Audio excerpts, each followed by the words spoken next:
വിദ്യാബാലൻ ആദ്യമായി ക്യാമറയുടെ മുമ്പിലേക്ക് വരുന്നത് എൻ്റെ സിനിമയിലൂടെയായിരുന്നു. എൻ്റെ അടുത്ത് സിനിമയിൽ അഭിനയിക്കാനുള്ള ആഗ്രഹമായിട്ട് വന്ന ആളാണ് വിദ്യാബാലൻ. അപ്പോൾ നമുക്ക് എല്ലാവർക്കും അറിയാവുന്നതാണ് മാധവിക്കുട്ടിയുടെ ജീവിതം. അവസാനം ഒരു മതം മാറി കമലാസുരയ്യായി മാറി.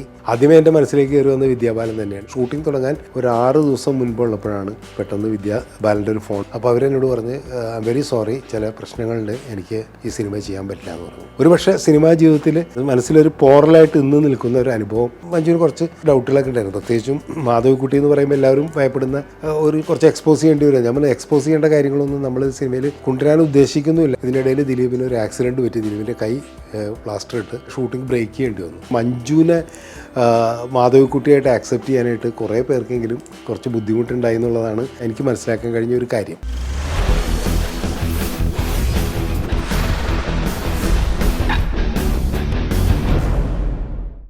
നമസ്കാരം, എൻ്റെ സിനിമാ യാത്രയിലേക്ക് വീണ്ടും സ്വാഗതം. വിദ്യാബാലൻ എന്ന ചലച്ചിത്ര നടിയെ നമുക്കെല്ലാവർക്കും അറിയാം. ഒരുപക്ഷെ ഇന്ത്യയിലെ ഏറ്റവും കൂടുതൽ ഫാൻ ഫോളോവേഴ്സുള്ള ഒരു ചലച്ചിത്ര നടി ആരാണെന്ന് ചോദിച്ചു കഴിഞ്ഞാൽ ഈ 2-3 ദശകങ്ങൾക്കുള്ളിൽ തീർച്ചയായിട്ടും എല്ലാവർക്കും പറയാൻ കഴിയും വിദ്യാബാലനാണ്. അത്രമാത്രം ശക്തമായ കഥാപാത്രങ്ങളിലൂടെ ഹിന്ദി സിനിമയിൽ നമ്മളെ വിസ്മയിപ്പിച്ചിട്ടുള്ള വിദ്യാബാലൻ ആദ്യമായി ക്യാമറയുടെ മുമ്പിൽ, അതായത് ഒരു സിനിമയിൽ ക്യാമറയുടെ മുമ്പിലേക്ക് വരുന്നത് എൻ്റെ സിനിമയിലൂടെയായിരുന്നു എന്നുള്ളത് യാദൃശ്യമായിരിക്കാം. അത് പലർക്കും അറിയാം. ചക്രം എന്ന് പറയുന്ന ഒരു സിനിമയായിരുന്നു. ഞാൻ സംവിധാനം ചെയ്ത് മോഹൻലാലും ദിലീപും വിദ്യാബാലനും ഒക്കെ അഭിനയിച്ച ലോഹിതദാസ് തിരക്കഥ എഴുതി പകുതിയിൽ നിന്നുപോയൊരു സിനിമയാണ്. അതെന്തുകൊണ്ട് നിന്നുപോയി, അതല്ലെങ്കിൽ അതിൻ്റെ പിന്നീടുണ്ടായ പ്രശ്നങ്ങൾ എന്താണെന്നുള്ളതൊന്നും അതിലേക്കൊന്നും ഞാനിവിടെ പോകാൻ ഉദ്ദേശിക്കുന്നില്ല. വിദ്യാബാലനിലേക്കാണ് വരുന്നത്. വിദ്യാബാലൻ ഞാൻ മഴയത്തുമ്പേ എന്ന് പറയുന്ന സിനിമയുടെ ഹിന്ദി വേർഷൻ ചെയ്തിട്ടുണ്ടായിരുന്നു, ഹിന്ദി റീമേക്ക്. അത് ഷൂട്ട് ചെയ്തുകൊണ്ടിരിക്കുകയായിരുന്നു ബോംബെയിൽ. അതിൽ അജയ് ദേവ്ഗൺ, അമീഷ പട്ടേലും ഒക്കെയാണ് അഭിനയിക്കുന്നത്. അതിൻ്റെ ഷൂട്ടിംഗ് നടക്കുമ്പോൾ ബോംബെയിലെ ഒരു സ്റ്റുഡിയോയിൽ ചിത്രീകരിച്ചുകൊണ്ടിരിക്കുമ്പോൾ എൻ്റെ അടുത്ത് സിനിമയിൽ അഭിനയിക്കാനുള്ള ആഗ്രഹമായിട്ട് വന്ന ആളാണ് വിദ്യാബാലൻ. എന്നെ കാണാൻ വേണ്ടി വന്നതാണ്. ഒരു മലയാളി സംവിധാനം എന്നുള്ള രീതിയിൽ വിദ്യാബാലൻ്റെ അച്ഛനും ഉണ്ട്. അദ്ദേഹം മലയാളിയാണ്, തൃശ്ശൂർക്കാരനാണ്. അതുകൊണ്ട് തന്നെ എന്നെ കാണണം, പരിചയപ്പെടണമെന്ന് പറഞ്ഞ് സെറ്റിൽ വരികയും വിദ്യ അന്ന് ചില ആഡ് ഫിലിംസിലേക്ക് അഭിനയിച്ചുകൊണ്ടിരിക്കുകയാണ്. അങ്ങനെ ഞങ്ങൾ പരിചയപ്പെട്ടു. മലയാള സിനിമയിൽ അഭിനയിക്കാൻ ആഗ്രഹമുണ്ടെന്ന് പറഞ്ഞു. വിദ്യാബാലൻ്റെ ഫോട്ടോ ഞാൻ വാങ്ങിച്ച് അത് ഞങ്ങളപ്പോൾ ചക്രത്തിൻ്റെ ഡിസ്കഷൻ നടക്കുന്ന സമയമായിരുന്നു, ഞാനും ലോഹിദാസുമായിട്ട്. ലോഹിദാസിൻ്റെ അടുത്ത് ഞാൻ വിദ്യാബാലൻ്റെ ഫോട്ടോ കാണിച്ചു. അപ്പോൾ ലോഹിക്കും ഇഷ്ടപ്പെട്ടു. നല്ല കുട്ടിയാണ്, നമുക്ക് ഈ ക്യാരക്ടർ വിദ്യാബാലനെ കാസ്റ്റ് ചെയ്യാം. അഭിനയിക്കാൻ എങ്ങനെയാണ്, ഇപ്പോൾ ആഡിൽ മാത്രമേ അഭിനയിച്ചിട്ടുള്ളൂ, അഭിനയിക്കുമെന്ന് അറിയില്ല, നമുക്ക് എന്തായാലും ഓഡിഷൻ ചെയ്ത് നോക്കാമെന്ന് പറഞ്ഞു. വിദ്യാബാലനെ ഷൊർണൂരിലേക്ക് വരുത്തി. ഞാനും ലോഹിദാസുമാണ് വിദ്യാബാലനെ ആദ്യമായിട്ട് ഓഡിഷൻ ചെയ്യുന്നത്. ഓഡിഷൻ ചെയ്ത് എല്ലാവർക്കും വളരെയധികം ഇഷ്ടപ്പെട്ടു. അങ്ങനെ വിദ്യാബാലനെ ആ പ്രധാന മോഹൻലാലിൻ്റെ ഹീറോയിനായിട്ട് ആ പടത്തിൽ കാസ്റ്റ് ചെയ്തു. പൊള്ളാച്ചിയിൽ വെച്ച് അതിൻ്റെ ചിത്രീകരണം തുടങ്ങി. ആദ്യം ദിലീപും വിദ്യാബാലനും തമ്മിലുള്ള സീൻസാണ് ആദ്യത്തെ 2 ദിവസം ഷൂട്ട് ചെയ്തത്. പിന്നെ അതിനുശേഷം മോഹൻലാലും ആയിട്ടുള്ള സീൻസ് എടുത്തു. ഒരു 16 ദിവസം ഞങ്ങൾ ഷൂട്ട് ചെയ്തു. ആ ഷൂട്ടിങ്ങിനിടയിൽ കുറച്ച് പ്രശ്നങ്ങളൊക്കെ ഉണ്ടായിരുന്നു, ചില സാങ്കേതികമായ കാര്യങ്ങൾ. അതിൻ്റെ ഡീറ്റെയിലേക്ക് ഞാനിപ്പോൾ പോകുന്നില്ല. ഇതിനിടയിൽ ദിലീപിന് ഒരു ആക്സിഡൻറ്റ് പറ്റി. ദിലീപിൻ്റെ കൈ പ്ലാസ്റ്റർ ഇട്ട്. അപ്പോൾ കണ്ടിന്യൂറ്റിയുടെ പ്രശ്നമുള്ളതുകൊണ്ട് തന്നെ ഷൂട്ടിംഗ് ബ്രേക്ക് ചെയ്യേണ്ടി വന്നു. ഷൂട്ടിംഗ് ബ്രേക്ക് ചെയ്തു. ഞങ്ങളെല്ലാവരും തിരിച്ചുപോയി. അപ്പോൾ സ്ക്രിപ്റ്റ് പൂർണ്ണമായിട്ടുണ്ടായിരുന്നില്ല. ലോഹിദാസ് അതിനിടയിൽ സ്ക്രിപ്റ്റ് തീർക്കാം എന്നുള്ള ധാരണയിൽ ലോഹി സ്ക്രിപ്റ്റ് എഴുതാനായിട്ട് പോയി. പിന്നീട് മോഹൻലാൽ മറ്റു ചില സിനിമകളിലേക്ക് അതിൻ്റെ തിരക്കിൽ വിട്ടു. ഞാനും വേറെ സിനിമയിലേക്ക് പോയി. ആ സിനിമ പാതി വഴിയിൽ നിന്നുപോയി. അത് മറ്റൊരു കഥയാണ്, അതിലേക്ക് ഞാൻ പോകുന്നില്ല. ആ പാതി വഴിയിൽ നിന്നുപോയതുകൊണ്ട് തന്നെ വിദ്യാബാലൻ്റെ ആ ആദ്യത്തെ സിനിമ, മലയാളത്തിലെ ആദ്യത്തെ നായിക എന്നുള്ള ഒരു സ്വപ്നം കൂടി നടക്കാതെ പോയി. അതിനുശേഷം വിദ്യാബാലൻ ഒരു തമിഴ് സിനിമയിൽ അഭിനയിക്കാൻ പോയി.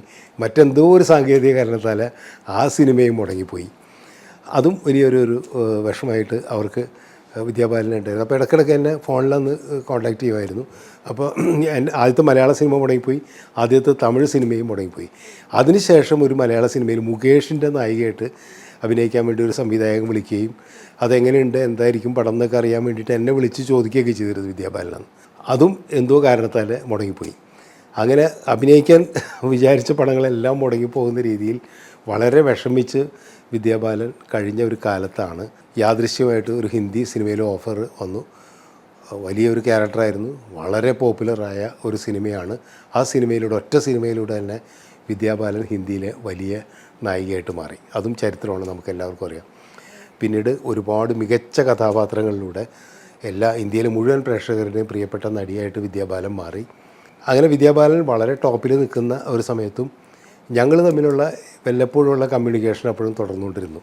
വല്ലപ്പോഴും ഓരോ സിനിമകൾ കാണുമ്പോൾ ഞാൻ വിദ്യാബാലനെ വിളിക്കുകയോ അല്ലെങ്കിൽ മെസ്സേജ് അയക്കുകയോ ചെയ്യും, അവരും റെസ്പോണ്ട് ചെയ്യുമായിരുന്നു. അങ്ങനെ ഒരു നല്ല റിലേഷൻഷിപ്പിൽ പോയിക്കൊണ്ടിരിക്കുമ്പോഴാണ് ഞാൻ എൻ്റെ ഒരു സിനിമ, ഒരു ഡ്രീം പ്രോജക്റ്റ് എന്നുള്ള രീതിയിൽ മാധവിക്കുട്ടിയുടെ കമലാദാസിൻ്റെ ജീവിതം സിനിമയാക്കണം എന്നുള്ള ഒരു ആലോചന ഉണ്ടാകുകയും, അത് ഈ സെല്ലുലോയിഡിനൊക്കെ ശേഷമാണ്. അപ്പോൾ ഒരു ബയോപിക്കിന് ശേഷം മറ്റൊരു ബയോപിക് എന്നുള്ള രീതിയിൽ തന്നെയാണ് ഞാൻ മാധവിക്കുട്ടിയുടെ ജീവിതം സിനിമയാക്കാനായിട്ട് ആലോചിച്ചുകൊണ്ടിരുന്നത്. അപ്പോൾ നമുക്കെല്ലാവർക്കും അറിയാവുന്നതാണ് മാധവിക്കുട്ടിയുടെ ജീവിതം. പ്രത്യേകിച്ച് ആദ്യകാലത്തിന് ശേഷം അവസാനം ഒരു മതം മാറി കമലാസുരയ്യയായി മാറി. ആ കമലാസുരയ്യയായി വിവാദങ്ങളൊക്കെ ഉണ്ടായതിന് ശേഷം അവരുടെ മരണത്തിന് ശേഷമാണ് ഞാൻ ഇതിനെക്കുറിച്ച് ആലോചിക്കുന്നത്, അവരുടെ ബയോപിക്കിനെ കുറിച്ച് ആലോചിക്കുന്നത്. അപ്പോൾ അവരുടെ ജീവിതം ഇങ്ങനെ പരന്നു കിടക്കുകയാണ്. അവരുടെ എഴുത്തിലൂടെയുള്ള മാധവിക്കുട്ടിയും അല്ലാതെ യഥാർത്ഥ ജീവിതത്തിലുള്ള മാധവിക്കുട്ടിയും ഒക്കെ തന്നെ മനുഷ്യരുടെ, എല്ലാ വായനക്കാരുടെയും, എല്ലാ മലയാളികളുടെയും, അല്ലെങ്കിൽ ഇന്ത്യയിലുള്ള ലിറ്ററേച്ചറിനെ ഇഷ്ടപ്പെടുന്ന എല്ലാവരുടെയും മനസ്സിൽ കമലാദാസും മാധവിക്കുട്ടിയൊക്കെ ഉണ്ട്. അപ്പോൾ അതുകൊണ്ട് തന്നെ ഞാൻ എൻ്റെ മനസ്സിലുള്ള മാധവിക്കുട്ടി, എനിക്ക് വായിച്ചറിയാവുന്ന മാധവിക്കുട്ടിയാണ് ഞാൻ സിനിമയാക്കാനായിട്ട് ശ്രമിച്ചത്.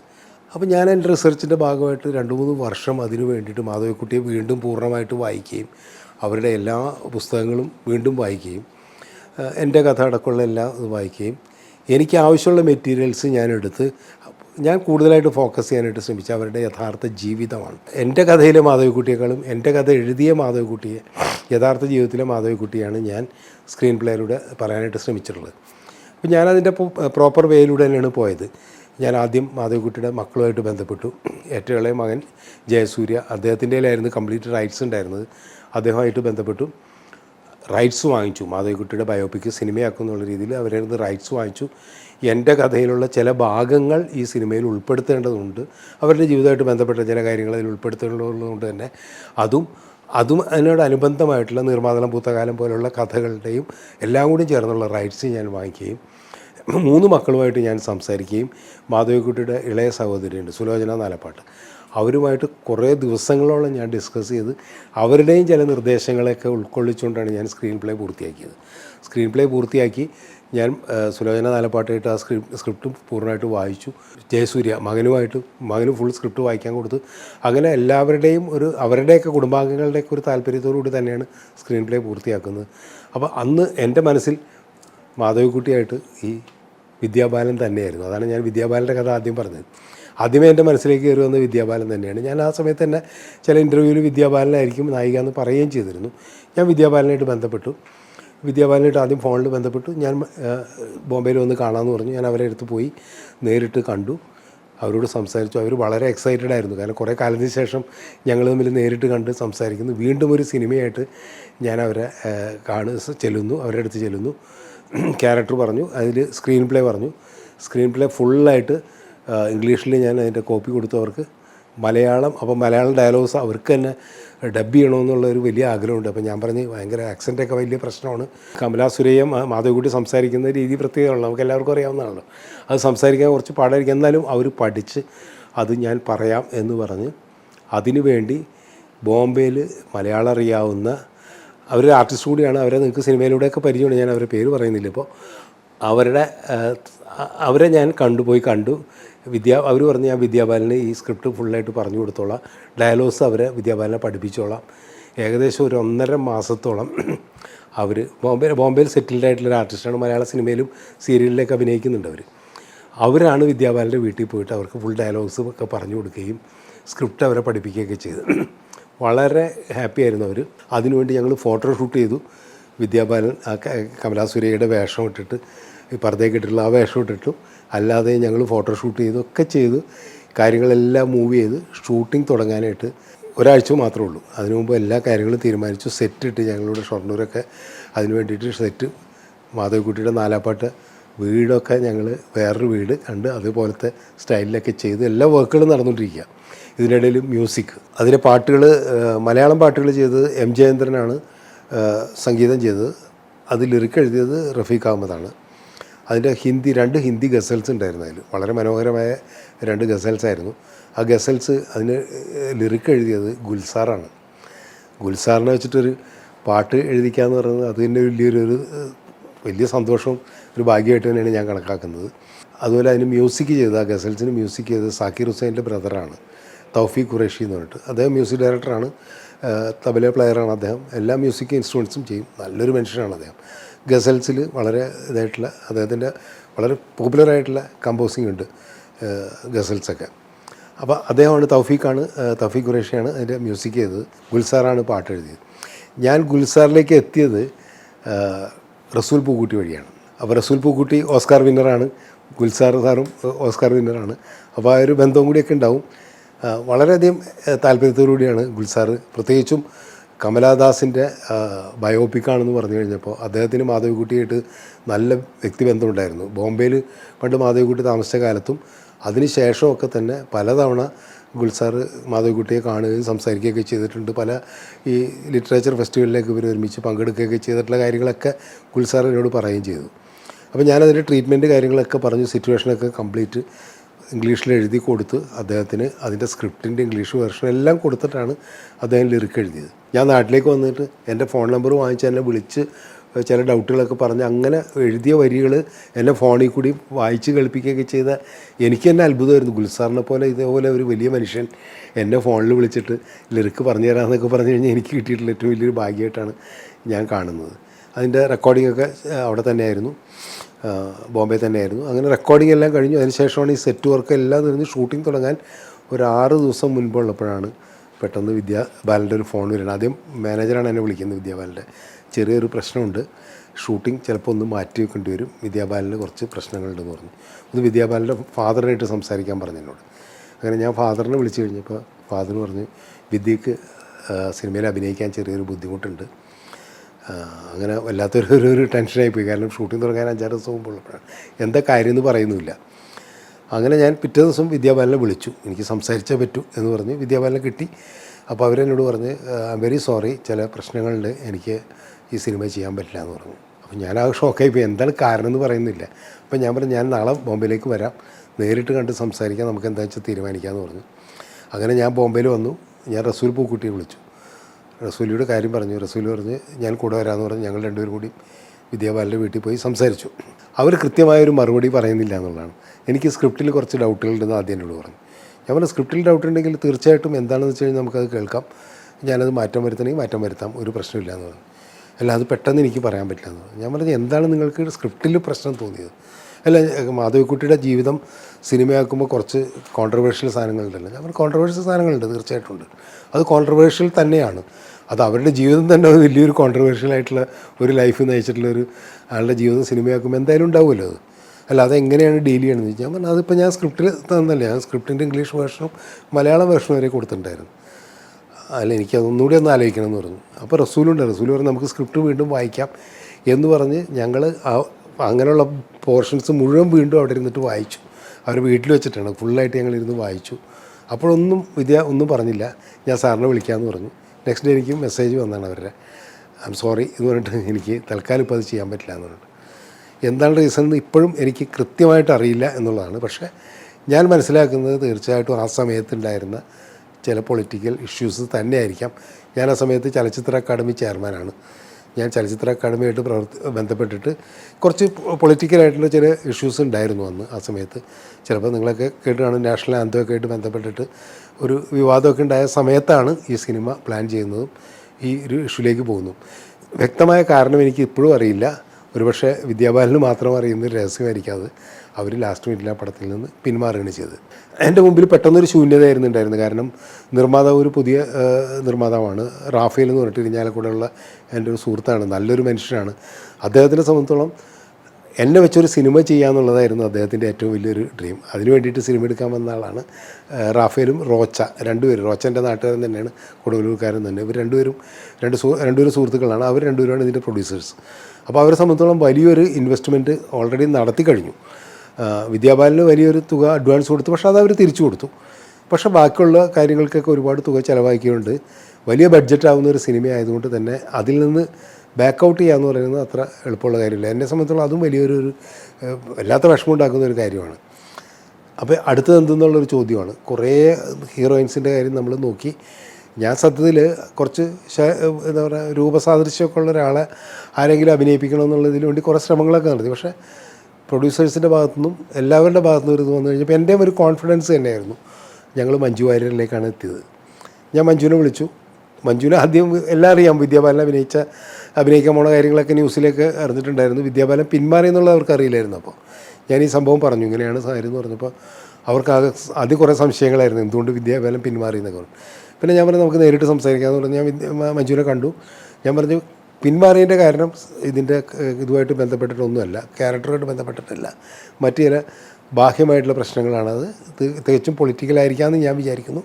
അതെന്തായാലും നമ്മുടെ പ്രശ്നമല്ല, ഈ ക്യാരക്ടർ ചെയ്യാൻ പറ്റില്ല എന്നുള്ളത്. അപ്പോൾ മഞ്ജുവിന് ആദ്യം കുറച്ച് ഡൗട്ടുകളൊക്കെ ഉണ്ടായിരുന്നു. പ്രത്യേകിച്ചും മാധവിക്കുട്ടി എന്ന് പറയുമ്പോൾ എല്ലാവരും ഭയപ്പെടുന്ന കുറച്ച് എക്സ്പോസ് ചെയ്യേണ്ടി വരും. നമ്മൾ എക്സ്പോസ് ചെയ്യേണ്ട കാര്യങ്ങളൊന്നും നമ്മൾ സിനിമയിൽ കൊണ്ടുവരാൻ ഉദ്ദേശിക്കുന്നുമില്ല. കാരണം മാധവിക്കുട്ടി എൻ്റെ കഥ എന്ന് പറയുന്ന അവരുടെ ഓട്ടോബയോഗ്രാഫിയിൽ നിന്ന് അവർ തന്നെ പിന്നെ പറഞ്ഞിട്ടുണ്ട് ഓട്ടോബയോഗ്രാഫി ഇല്ലാന്ന്.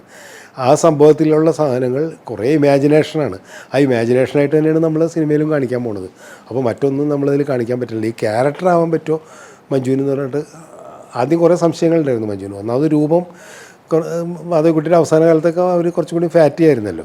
അതിലേക്ക് മഞ്ജുവിന് എത്താൻ പറ്റില്ല എന്നുള്ളൊരു ഭയമൊക്കെ ഉണ്ടായിരുന്നു മഞ്ജുവിന്. ഞാൻ പറഞ്ഞു നമുക്കത് മാക്സിമം ചെയ്യാൻ പറ്റുമെന്ന് നോക്കാം.